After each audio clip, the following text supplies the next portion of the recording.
प्रिय भक्तगणों, भगवान शिव ने बताया, एक ऐसा मंत्र जो सोचोगे वही मिलेगा। दुनिया में मन की शक्ति सबसे महत्वपूर्ण है। अगर तुम कुछ भी पूरे दिल से चाहते हो तो वह तुम्हें मिल सकता है। यह बात मैं नहीं, बड़े बड़े ऋषि मुनि कहते हैं। लेकिन अगर यह सच है, फिर जब हम कुछ चाहते हैं और वह हमें नहीं मिलता तो क्यों ऐसा होता है? इस पवित्र कथा को आधा अधूरा छोड़ने से आपको पाप भी लग सकता है। इसलिए इस कथा को पूरा सुने। आप शिव भक्त हैं तो भोलेनाथ का अनादर ना करें। किसी भी इंसान को दुखी होने की इच्छा नहीं होती, पर कई बार वह दुखी अनुभव करता है। जब हम अपने जीवन की चरण रेखा देखते हैं, हम सभी चाहते हैं कि हम सफल हों, अच्छा पैसा कमाएं, लेकिन यह हमेशा होता तो नहीं है। कौन है जो सच में अपनी असफलता या मैं पैसा ना कमाऊं चाहता होगा? यह सचमुच विचारशील प्रश्न है। अब यहाँ दो संभावनाएं होती हैं। या तो वे ऋषि मुनि जो कहते थे कि मन से चाही हुई चीज हासिल हो जाती है, वे गलत थे, या फिर हम गलत हैं। आज मैं एक कहानी सुनाऊंगी जिससे आपको समझ में आएगा कि हम अपने मन से कुछ भी कैसे प्राप्त कर सकते हैं। इस कहानी में बताया जाएगा कि हम कैसे अपने मन में विचारों का बीज बो सकते हैं। बहुत समय पहले की घटना है। एक शख्स था जिसके जीवन में सिर्फ विपत्तियां ही विपत्तियां दिखाई देती थीं। जो कुछ भी वह प्रयास करता, उसकी प्रत्याशाएं हमेशा अधूरी ही रह जाती। जब भी वह अपने घर में लौटता, घर में असहमति और तनाव का माहौल बना रहता। जब भी वह किसी से सहायता की उम्मीद करता तो लोग उसकी सहायता से मुंह मोड़ लेते।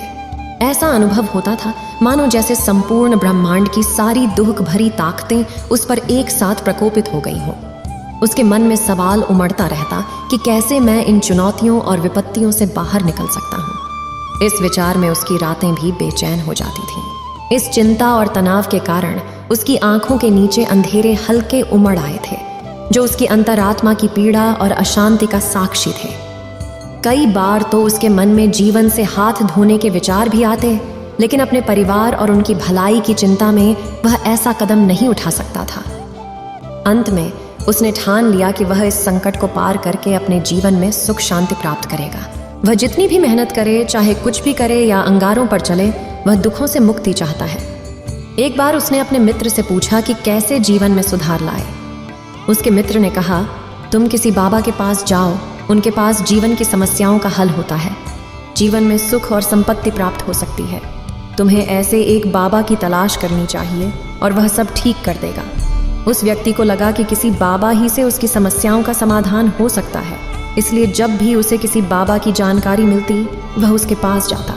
वह बाबा से अपनी समस्या बताता, उसे समाधान पूछता और कहता कि मैं जो भी कर सकता हूँ वह करूँगा, बस मेरी समस्या का हल बता दो। बाबा उसे कुछ उपाय दिखाता और बदले में उससे दान लेता और कहता कि यह उपाय से सुख शांति आएगी, बस इस टोटके को पूरी विधि के साथ करना।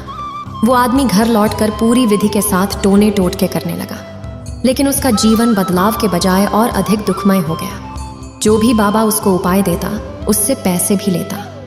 उसका संपत्ति धीरे धीरे घटता जा रहा था और दुख बढ़ता जा रहा था। वह समझ गया कि बाबाओं की सलाह से उसका कुछ भी अच्छा नहीं हो रहा। फिर किसी ने उसे सुझाव दिया कि वह अपने घर में हवन करवा ले, जिससे उसके घर की बुरी ऊर्जा दूर हो सके। वह इस सलाह पर अमल करता है, लेकिन फिर भी उसके जीवन में कोई सकारात्मक परिवर्तन नहीं आया। अब वह विचलित हो गया और समझ नहीं पा रहा था कि वह क्या करे। वह समझ गया कि उसके जीवन की समस्याओं का समाधान किसी बाहरी उपाय में नहीं, बल्कि उसकी सोच और दृष्टिकोण में है। एक दिन उसे सुनाई दी कि एक बाबा है जो समस्या का समाधान बताते हैं, पर दान नहीं लेते समाधान देने के लिए। वह सोचा यह बाबा अन्य बाबाओं से अलग होगा क्योंकि वह पैसा नहीं लेता। सोचते सोचते वह बाबा के पास पहुंच गया। जब वह वहां पहुंचा तो बाबा ध्यान में बैठे थे। वह आदमी धीरे से बैठ गया और बाबा का ध्यान समाप्त होने का इंतजार किया। जब बाबा ने आंखें खोली तो वह युवक को परेशान देखकर समझ गया कि वह जीवन से परेशान है। बाबा ने उस व्यक्ति से पूछा, बच्चा, तुम्हारी इच्छा क्या है? तुम मेरे पास क्यों आए हो? उस आदमी ने उत्तर दिया, बाबा, मैं अपने जीवन से बहुत परेशान हूँ। मैंने बहुत सी कोशिशें की है, लेकिन मेरे दुखों में कोई कमी नहीं आई। मैंने आपके सलाहों का पालन किया है और हर उपाय को आजमाया है, लेकिन फिर भी मेरी स्थिति बेहतर नहीं हो रही है। उसने अपनी समस्याओं को साझा करते हुए जारी रखा, कभी कभी मुझे यह विचार आता है कि क्या मैं आत्महत्या का रास्ता न चुन लूं, पर मेरे परिवार के बारे में सोचकर मैं यह कदम नहीं उठा सकता। मैंने आपके बारे में सुना है और आप पर विश्वास करता हूँ। मैं आपके पास आकर आशा लेकर आया हूँ कि आप मेरी मदद करेंगे। कृपया मुझे एक ऐसा मार्गदर्शन दें जिससे मैं अपने दुखों से राहत पा सकूं। मैं अपने दुखों से मुक्ति पाने के लिए कुछ भी करने के लिए तैयार हूँ। आप मुझे कोई भी उपाय बता सकते हैं, चाहे वह उपाय कितना भी कठिन हो, मैं उसे पार करने के लिए प्रतिबद्ध रहूंगा। एक बार बाबा ने अनुभव किया कि आदमी वास्तव में बहुत परेशान हो सकता है। उन्होंने समझाया कि दुखों को दूर करने के लिए अकेले मंत्र नहीं काम आते, वास्तविकता में कुछ करना आवश्यक होता है। तुम मेहनत कर सकते हो और सफलता प्राप्त कर सकते हो। इस बात को सुनकर पहले आदमी ने सोचा कि शायद बाबा सिर्फ धन या दान की बात करेंगे, लेकिन उन्होंने देखा कि और भी रास्ते हैं। फिर उसने कहा, बाबा, चाहे आपको जितना भी दान चाहिए मैं तैयार हूँ देने के लिए, परंतु आपका मंत्र सत्य होना चाहिए, वह पूरा होना चाहिए। लेकिन और कोई रास्ता न पाकर उस आदमी ने कहा कि बाबा, आपको जितनी भी दान दक्षिणा चाहिए मैं देने के लिए तैयार हूँ, लेकिन आपका मंत्र सच्चा होना चाहिए, वो पूरा होना चाहिए, उसका फल मुझे मिलना चाहिए। उसके बाद आप जो भी दान दक्षिणा लेना चाहते हो मैं वो दे दूंगा। बाबा ने कहा कि दान दक्षिणा तो बहुत छोटी सी चीज़ है, मुझे वो नहीं चाहिए। इस पर वो आदमी सोच विचार करके बोला, तो बाबा, मैं अंगारों के बीच चलने के लिए तैयार हूँ, आप मुझे बस आज्ञा दीजिए। बाबा ने कहा कि अंगारों पर चलने वाली छोटी चीज़ मैं तुमसे नहीं कराने वाला। मैं जो तुमसे कराने वाला हूँ वह बहुत कठिन मंत्र है, उसे पूरा कर पाओगे। उस व्यक्ति ने कहा, बाबा, कृपया मुझे यह समझाइए कि मैं क्या करना है, मैं किसी भी काम के लिए तैयार हूँ। इस पर बाबा ने उससे कहा, जब तुम अपने घर जाओगे तो रास्ते में चलते समय मन में यह विचार करते रहना कि मैं खुश हूँ। मन में बार बार यही विचार करो, लेकिन इसे आवाज़ में नहीं कहो, यह सिर्फ मन में बोलना है। उस आदमी ने कहा, बाबा, यह तो बिल्कुल आसान है, मैं तो इसे तुरंत कर लूँगा, लेकिन इससे होगा क्या? बाबा बोले कि इस मंत्र को करके देखो। वैसे भी तुमने इतने बाबाओं के मंत्र किए हैं, तो इस मंत्र को भी करके देख लो। उस आदमी ने सोचा, बाबा कुछ दान दक्षिणा नहीं ले रहे और एक छोटा सा मंत्र है, मैं इसे कर सकता हूँ। उसने कहा, बाबा ठीक है, मैं यह मंत्र करूँगा। फिर वह आदमी वहाँ से चला गया, लेकिन जैसे ही वह चलने लगा, बाबा ने पीछे से कहा, बच्चा, एक बात याद रखना, जब तुम मंत्र को अपने मन में दोहराओ, तुम्हारे मन में बंदर के विचार नहीं आने चाहिए। बंदर के ख्यालों को दूर रखो, तभी मंत्र सिद्ध हो सकता है। आदमी ने कहा, मुझे तो अब तक बंदर के ख्याल नहीं आए, इसलिए अब आएगा क्यों? कोई चिंता नहीं बाबा, मैं बस यह सोच कर रहूँगा कि मैं सुखी हूँ, बंदर के ख्याल मेरे मन में नहीं आएंगे। इसके बाद वह आदमी वहाँ से चला गया। वह अपने दिल में, मैं खुश हूँ, मैं खुश हूँ। जब यह दोहराते हुए थोड़ी दूर चला जा रहा था कि उसके दिल में अचानक बंदर का ख्याल आ गया। बंदर का ख्याल एक बार आया और चला गया, पर उस आदमी ने सोचा कि अब तक मुझे बंदर का कोई विचार नहीं आया, यह आज बंदर का ख्याल क्यों आया? और इस प्रकार उसने उस बंदर के विचार को पकड़ लिया। उसने यह भूल गया कि मुझे कौन सा मंत्र दोहराना है और उसने बंदर के बारे में सोचना शुरू कर दिया।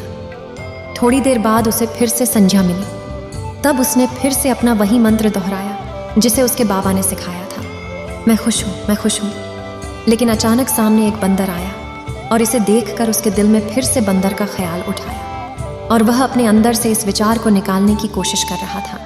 वो चाहता था कि मेरे अंदर किसी भी तरह बंदर का विचार ना आए, लेकिन उसे तो सामने बंदर ही दिखाई दे गया। ऐसे ही जद्दोजहद करते करते वह घर पे पहुंचा और घर में पहुंचने के बाद अपनी पत्नी को कहा कि हे बंदरिया, मुझे खाने में बंदर परोस दो। और जब उसे एहसास हुआ कि उसने क्या बोल दिया, तो वो अपने बाल नोचने लगा। वो दीवारों में सर मारने लगा कि आज तक मुझे बंदर का कोई विचार नहीं आया और आज मुझे ये क्या हो गया है कि मुझे हर जगह बंदर ये बंदर नजर आ रहा है, ये कैसी माया है। यही सोच सोच कर वो आदमी रात भर सो नहीं पाया। रात भर करवटें बदलता रहा और सुबह उठकर सीधे उसी बाबा के पास पहुंच गया और उसके चरणों में गिरकर कहा कि बाबा, पता नहीं क्या चमत्कार हो रहा है, आज तक मुझे बंदर के बारे में कोई सोच नहीं आई, लेकिन कल से जब से आपने मुझसे कहा कि बंदर का विचार नहीं आना चाहिए, तब से मुझे हर जगह बंदर ही बंदर दिख रहा है। वो आदमी बोला कि बाबा, मुझे तो आपके पीछे पेड़ पर बैठे हुए बंदर भी केले खाते हुए दिख रहे हैं, ऐसा क्यों? इस पर बाबा ने मुस्कुरा दिया, बच्चे, मन का जाल एक ऐसा जाल है जिसे समझना आसान नहीं है। बंदर तो तुम्हारे रास्ते में पहले भी आए थे। जब तुम मेरे पास आए थे तो ये पेड़ों पर घूम रहे थे, पर तब तुम्हारे मन में बंदर की बजाय तुम्हारे दुख ही थे। इसके बाद बाबा ने उसे समझाया कि जो कुछ भी हम दूर भागना चाहते हैं वही चीज़ हमारे मन में बहुत गहरे तक बस जाती है, वो हमारे अंतर्मन में समा जाती है। असल में हम जिस चीज़ से भी छुटकारा पाना चाहते हैं उससे छुटकारा इसीलिए पाना चाहते हैं कि वो हमारे साथ बहुत गहरे से जुड़ी हुई है, और हम जितना ही उससे छुटकारा पाना चाहते हैं वो उतनी ही गहरी हमारे मन में बैठती चली जाती है और आखिरकार वो हमारे अंतर्मन में छा जाती है। ऊपर से तो हम चाहते हैं सुखी होना कि मैं सुखी हूँ, मैं सुखी हूँ। हमारे होंठ भी यही बोलते रहते हैं, लेकिन हमारे मन में दुख समाये होते हैं। हमारे विचारों में, हमारे मन में हमें दुख ही दुख दिखाई देते हैं। इसीलिए अपनी जुबान से बार बार ये बोलने से कि मैं सुखी हूँ, मैं सुखी हूँ, हम सुखी नहीं होंगे जब तक ये मंत्र हमारे अंतर्मन में प्रविष्ट नहीं होगा। उस आदमी ने इस बारे में पूछा कि बाबा, यह मंत्र हमारे दिल की गहराइयों में कैसे समाएगा? बाबा ने यह कहकर उत्तर दिया, बच्चा, तुम अपने दुखों से लड़ना छोड़ दो। जब तक तुम अपने दुखों को दूर करने की सोच में रहोगे तब तक वे दुख तुमसे जुड़े रहेंगे। जब तक वे दुख तुम्हारे अंतरात्मा पर काबिज रहेंगे और तुम उन दुखों के बारे में सोचना छोड़ दोगे तब तक वे दुख तुम्हारे जीवन को अपने असर से भरपूर करते रहेंगे। तुम्हें उन दुखों से मुक्ति पाने की आकांक्षा नहीं करनी चाहिए। उसी दिन से तुम्हारा जीवन दुख मुक्त हो जाएगा, क्योंकि किसी भी चीज़ को छोड़ने के लिए हमें उसके बारे में सोचना बंद कर देना चाहिए। हम जितना भी किसी विचार को पालते हैं वो विचार हमारे मन में बैठ जाता है। अक्सर हम दुखों के बारे में ही सोचते हैं और यह विचार हमारे मन को गहराई से प्रवेश कर लेता है। हम यह भी मान लेते हैं कि हमारे जीवन में दुख होना अनिवार्य है और हमें उससे मुक्ति चाहिए। लेकिन जिस तरह हम बार बार उसके बारे में सोचते हैं उससे वो दुख हमारे अंतरात्मा में घुस जाता है और हमें इसका एहसास तक नहीं होता। इसलिए अगर तुम दुखों से मुक्त होना चाहते हो तो उनके बारे में सोचना छोड़ दो। ऐसा करके तुम्हें आत्मा की शांति मिलेगी। बहुत से लोग धूम्रपान या शराब छोड़ना चाहते हैं और सुबह सुबह यह वादा करते हैं कि वे यह काम नहीं करेंगे, परंतु शाम को वादा तोड़कर वे फिर से वो गलत रास्ते पर चले जाते हैं। ऐसा क्यों होता है कि जो हम सोच रहे हैं वो पूरा कर ही नहीं पा रहे हैं? असल में हम उस बात को बहुत ध्यान दे रहे हैं, हम उसे बहुत महत्व दे रहे हैं। जब हम उसे छोड़ने का विचार करते हैं तब हम उसकी महत्वपूर्णता को और बढ़ा देते हैं।